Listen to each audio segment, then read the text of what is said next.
Tomorrow night's 48 Hours investigates a murder case that has divided a family. Uta von Schudler, a research scientist and mother of four, was found dead in her Salt Lake City home. Police didn't know at first if they were investigating a crime, but as Susan Spencer reports, the woman's son became certain that somebody killed his mother. It was a beautiful day. We have a picture with all of us, the whole group all together. 19-year-old Pella Wall treasures this picture from September 2011, the last time he and his mother ever would be in these mountains together. I definitely feel that that is a special place. That's one of the last places I was with her. Days later, her boyfriend Nils Abramson found Pella's mother dead in her own bathtub. I could hear the water running. I knocked. I came into the bathroom and I found her in the tub underneath the water. The medical examiner reported the cause of death to be drowning, but didn't rule on whether this was murder or suicide. It's not suicide. It just can't be.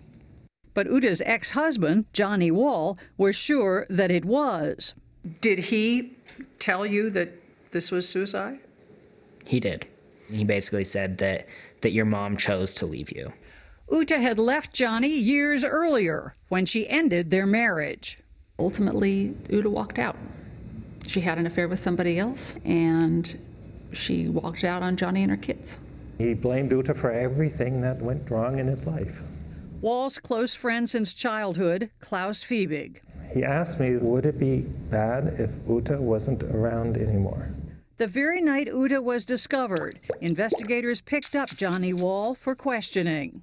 Johnny was awakened in the middle of the night, hauled down to the police station, and then interrogated for 4 hours. The following morning, he told me that my mother was dead and that he was a suspect.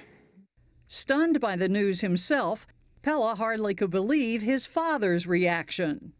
It was out of control. He essentially started acting like an infant. He's laying on my bed in the fetal position, crying, saying, I want my mommy. Am I a monster? Could I have done this?